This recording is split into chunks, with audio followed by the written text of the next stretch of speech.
This is Mrs. Knutson again, and I am going to be going over Lesson 8, Rewriting Quadratic Expressions in Factored Form, Part 3 today. Let's look closely at some special kinds of factors. So if you want to pause the video at any moment to give yourself some time to do each activity individually and then start the video up again to go over the problems to check your work, you're more than welcome to do so.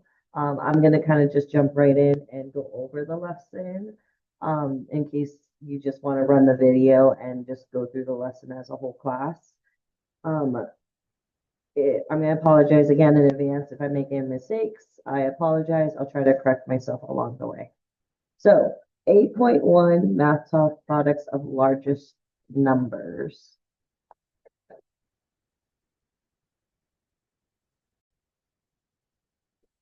Find each product mentally. You guys want to find each product mentally. Okay. So, well, 9 times 11, that would be 99. Okay. A way to do that mentally would go back to the distributive property. That's kind of how I think about it. You would do 9 times 10 plus 1 is what I kind of had in mind in my head. And then I would multiply and distribute to each term inside. Okay, so multiply that 9 into the problem, so distribute it. So that is what I was thinking of when I was thinking about doing 9 times 11. Okay, 19 times 21. In order to do that in my head to make it easier, I think about what's like closest to 19, like powers of 10 or something like that, and in or similar to 10, that would make it easier to multiply. So the closest thing I could think of was 20 times 21 in my head. That's how I got 420. And then I thought, well, 19 is one less, so I'm going to subtract 21. And if I do that, you can see I have 20, 400. That would give me 399. Okay, so I got it close to 20, and then I subtract the 21 to get one less, which would get me to 19 times 21. I feel like I could do that for the rest of the problems. It just would make it easier. Again, I'm going to look at 99. What's closest to 99? That would be easy to do in my head. I think about 100, and that would be 101 times 100. So that's 100, 10,000, and 100. Okay, but I need one less because 99 is one less of 100. So I'm going to minus 101. Again, same pattern as above. You can see it'd be 10,000. I would take the 100 away, but one less. So that's going to equal 9,900.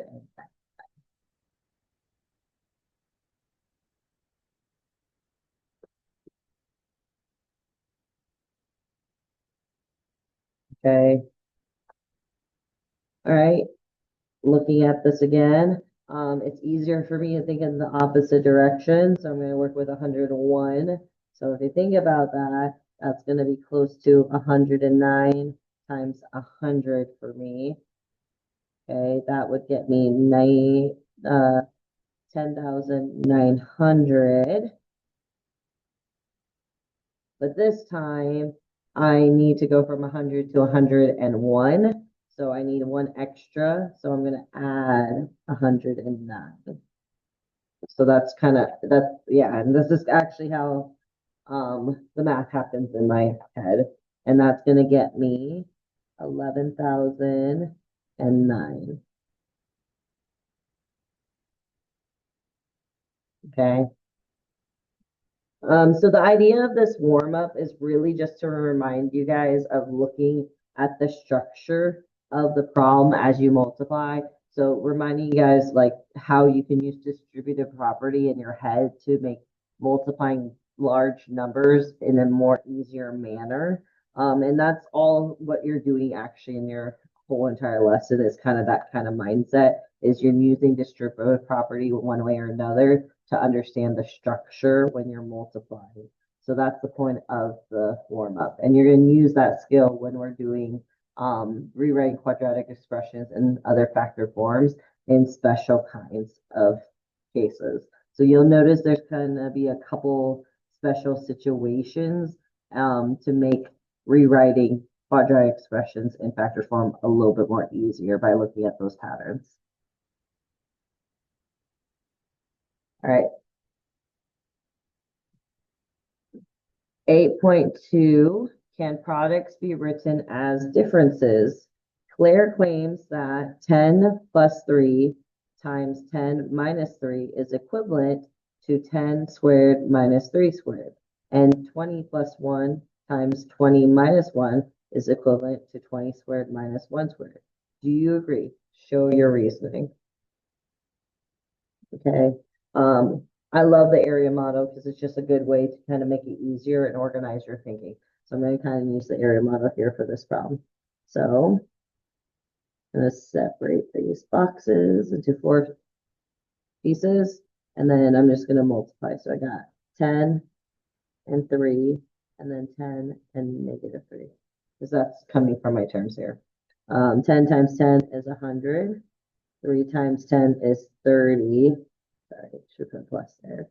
Okay, if it helps, sometimes you could put plus 30 there. Negative 3 times 10 is a negative 30. Negative 3 times a 3 is a negative 9. And what I notice here, if you look at it closely, 30 and negative 30 make 0. Okay, so that's going to equal 0. And then what happens is I also see that we have 100, which is the same thing as 10 squared. Okay, and then I see negative 9, and that's the same thing as minus 3 squared. Because 3 squared is the same thing as 9, so you're subtracting it. So yeah, it is the same because I get the same numbers that are equivalent to 10 squared and negative 3 squared, or minus 3 squared. Same thing. All right, let's look at the other one. Again, area model. So I got 20 plus 1 and 20 minus 1. So 20 times 20 is 400. 21 and 20 is plus 20. 20 and negative 1 is negative 20. And 1 times negative 1 is negative 1. Again, I can see our two middle terms right here. That becomes 0. And then just looking at my expressions, 400 is the same thing as 20 squared, and negative 1 is the same thing as minus 1 squared. Oops, my bad. So you can see kind of the structure of this problem a bit, and paying attention that you notice that those middle terms cancel out.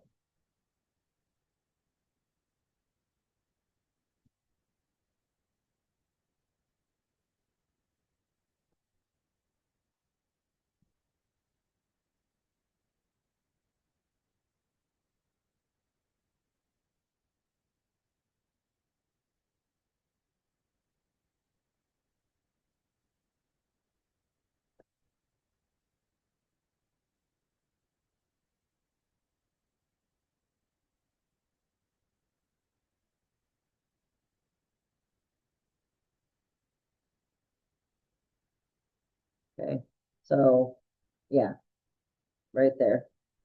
Okay, so let's try and use that idea. So knowing this now, we know that this actually can change into quickly this. And just so you guys know, we actually have a special name for this. This is what we call the difference of squares.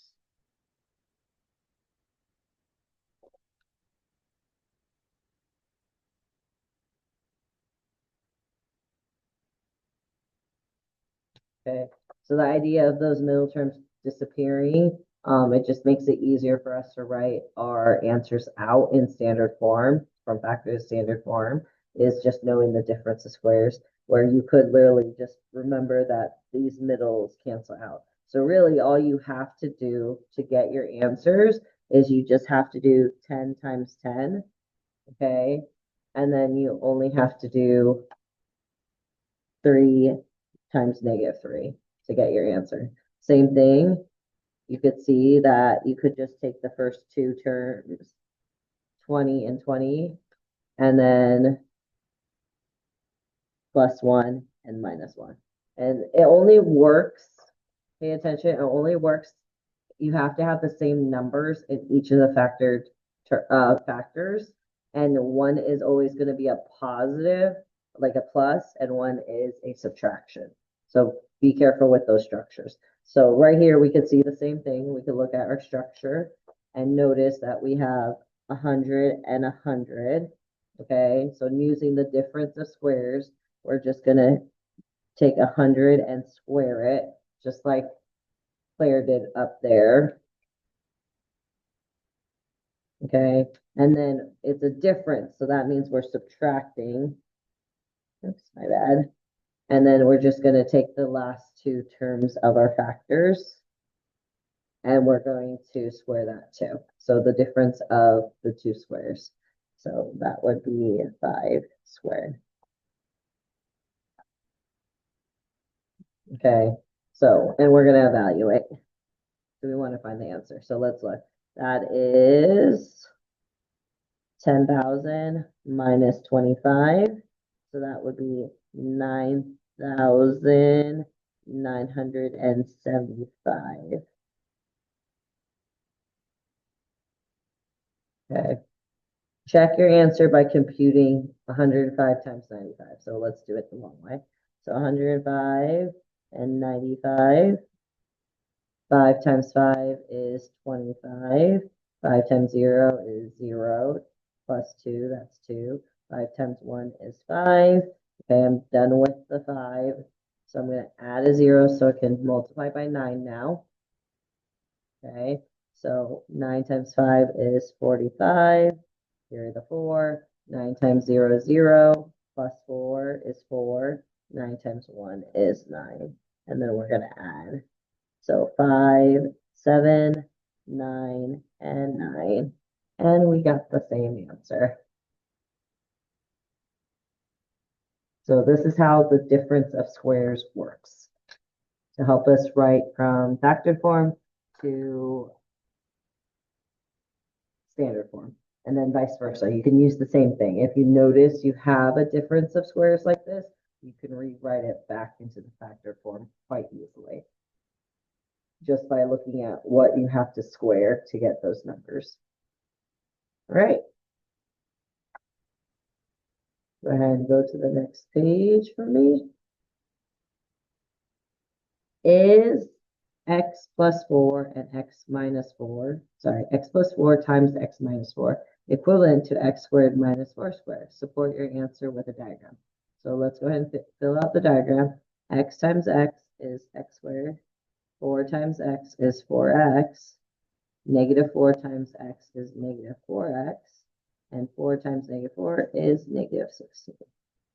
And looking at that middle term, so those cancel out to become 0. And then right here, I can see that I do get x squared. And then I can also see that I get 4 squared too, because my -16 is the same thing as minus 4 squared. So yeah, with the diagram, it shows that it is the same expression. Okay, let's look without a diagram.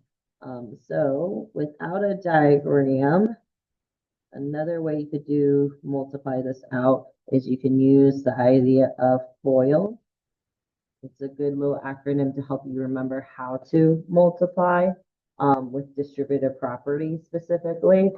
So we're going to multiply this out. So let's look. Sorry, guys. I'm trying to make sure I'm using colors. I haven't noticed, so I'm going to kind of work backwards here. So FOIL. Oops, my bad. Alarm reminding me to go home.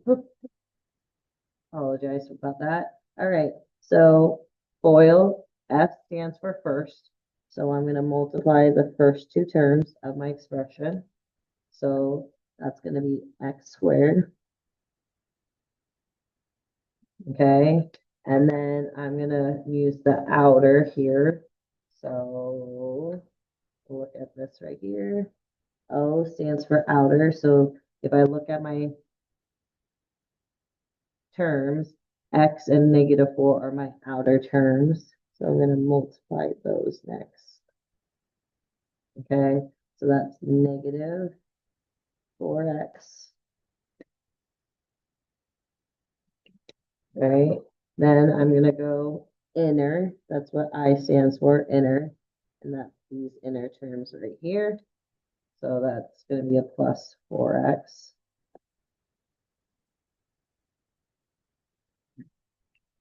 Okay, and just try and use colors I'm not going to use. Okay, and then right here, last. And I can see right there, 4 times -4 is -16. Okay, and then just by looking at this, I can see a couple of things happening here. You can see that these two terms are going to equal 0. So it's just easier to cancel them out because we know they're just going to add up to 0. That leaves you with x squared minus 16, which is perfect because that is the same thing as what we got on the top. So x squared, and then you can see again that -16 is the same thing as -4 squared. Sorry, -16 is the same thing as -4 squared. So two different ways to support your answer to show that they're both the same expression, equivalent expressions. All right, well, that works if we have a plus and a minus. What happens if we have both of the expressions, the factors, being the same? So in this case, so we have x plus 4 squared. So remember what that means. That means that you're multiplying. So you're multiplying x plus 4 to itself.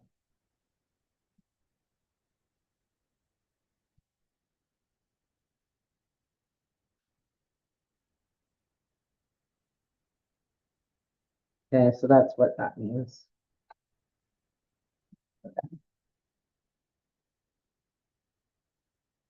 Okay, so let's see. We're gonna see if it actually is equivalent to x squared plus 4 squared. So we have a difference. This right here shows we have a difference of squares.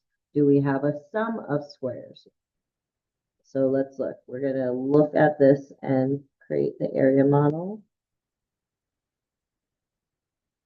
Okay, I got x plus 4, and then I need to write it twice, x plus 4. All right. So x times x is x squared, 4 times x is 4x, 4 times x is 4x, 4 times 4 is 16. Okay, so if I look at this carefully, the structure, I can see I get that x squared there. And I also can see that I get this 16 there because 4 squared is the same thing as 16. But be careful, the middle two terms that normally would cancel out does not cancel out. And you can see right here, we don't have a middle term here. But in this case, when we multiply this out to this, we can see that we're supposed to have a middle term. So we're supposed to have 8x squared. So it actually is x squared plus 8x plus 16.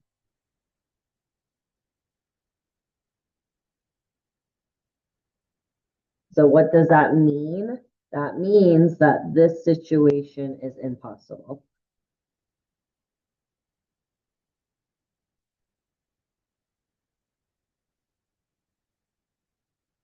Okay, so that situation is impossible. We do not have, there's no idea, like concept of sum of squares. Okay, so there's not a such thing as that. So there's no way to take this and actually factor it as well. So it's impossible to factor. Okay, all right. So let's scroll down. Oops, not scroll down. Let's go to the next activity. All right. 8.3. What if there is no linear term? Each row has a pair of equivalent expressions. Complete the table. If you get stuck, consider drawing a diagram. Heads up, one of them is impossible. So let's look at this carefully. As we can see, there's a couple that you'll see you might be able to use what we call the difference of squares.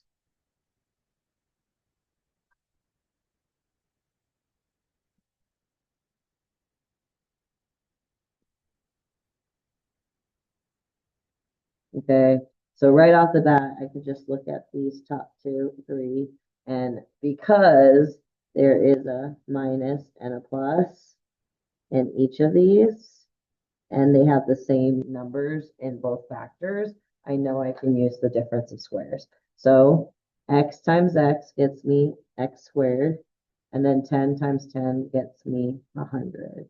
And it's a difference. I'm going to write a minus in the front. Okay, so just like I did before. So x times x gets me x squared, and then that 10 times 10 gets me that 100. Okay. All right, let's continue practicing. So let's do it again. 2x times 2x. 2 times 2 is 4. X times x is x squared. Then I have 1 and 1, which is 1, and it's a difference of those squares. Right? 4 times 4 is 16. X times x is x squared. Again, a difference of squares. So if I can go from here to here, I can also go backwards. And all I have to do is really just square it. Just a reminder, if it helps. So reminder, I'm gonna remind you guys here. Oops, my bad.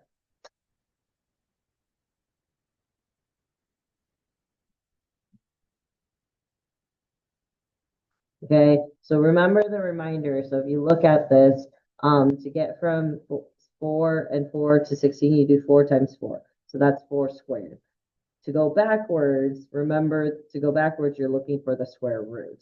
So go from standard to factor form, you would look for the square root. So reminding you guys like x squared and square root are opposites of each other. Okay, so they're opposites. Sorry, my bad. So just a reminder, they're opposites. Okay, so when you are doing this, just so you guys are aware and remembering, you're looking for the square root.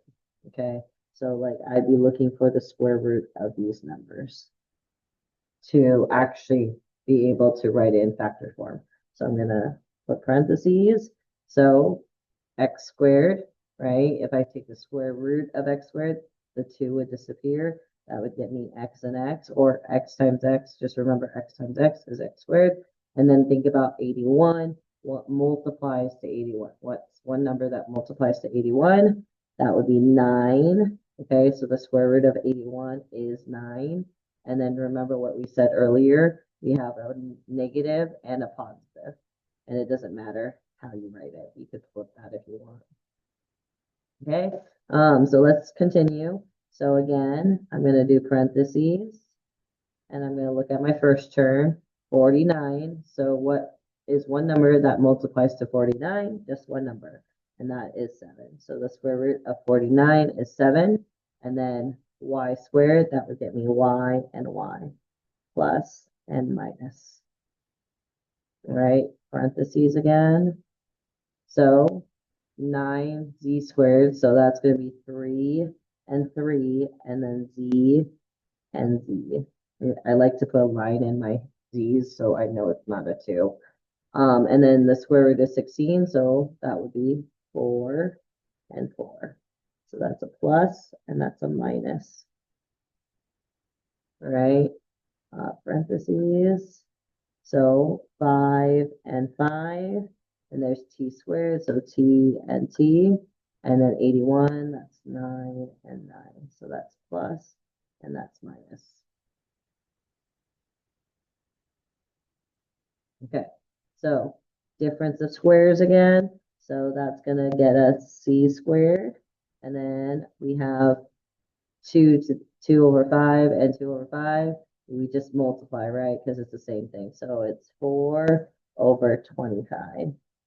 And it's a difference of squares. So those are all difference of squares. So, okay, oops, we're going to do that later. All right, going backwards with fractions. So let's look. We have 49. That works because that's 7 over 4. Because the square root of 49 is 7, square root of 16 is 4. So I get 7 over 4, 7 over 4. And then I have d squared. So I'm going to put d and d, that's a plus, and that's a minus. You can flip these, by the way. You could do, I always do plus first, but you could totally do minus d and then plus d here. Doesn't matter. Okay, so you can see clearly right now, just by looking at this, that these are also all difference of squares. Oops, my bad. So we use difference of squares for that too. Okay, all right, that's not a difference of squares. You can see it's not because we have the plus and a plus. So we actually have to multiply that out. So x times x is x squared. Okay. And then to get the middle term, remember from yesterday, the middle term is just these two added with that x. So it's 5x and then 5x. Okay. So if it helps, you could do the little tiny middle thing here to know it's 5x and 5x, which makes 10x. And then 5 times 5 is 25. Okay, so that is not the difference of squares. So, all right. This one, 6 is not a perfect square, but again, we can use the idea of square root to help us here because you can still rewrite it. So that is, if I write my parentheses, that's x and x. And then 6 is not a perfect square. So we just make sure that we leave the square root alone. So that's square root 6 and that's square root 6. Because remember again, the opposite of a square is a square root. So let me actually explain that a bit better. If my square is 6, then I could write the opposite of it, right? To get rid of a square, if I want to find the opposite, I would take the square root of 6. Okay, so if this is squared, sorry, my bad, x squared, if x squared is 6, then I could take the opposite, which is just telling you that x would be square root of 6. Okay, so I'm going to look at this and I'm going to go, okay, square root 6, square root 6, plus and minus. All right, well, like the previous page, we need difference of squares, but this one looks like a sum. So in this case, we do not have a sum of squares. So this one is not possible.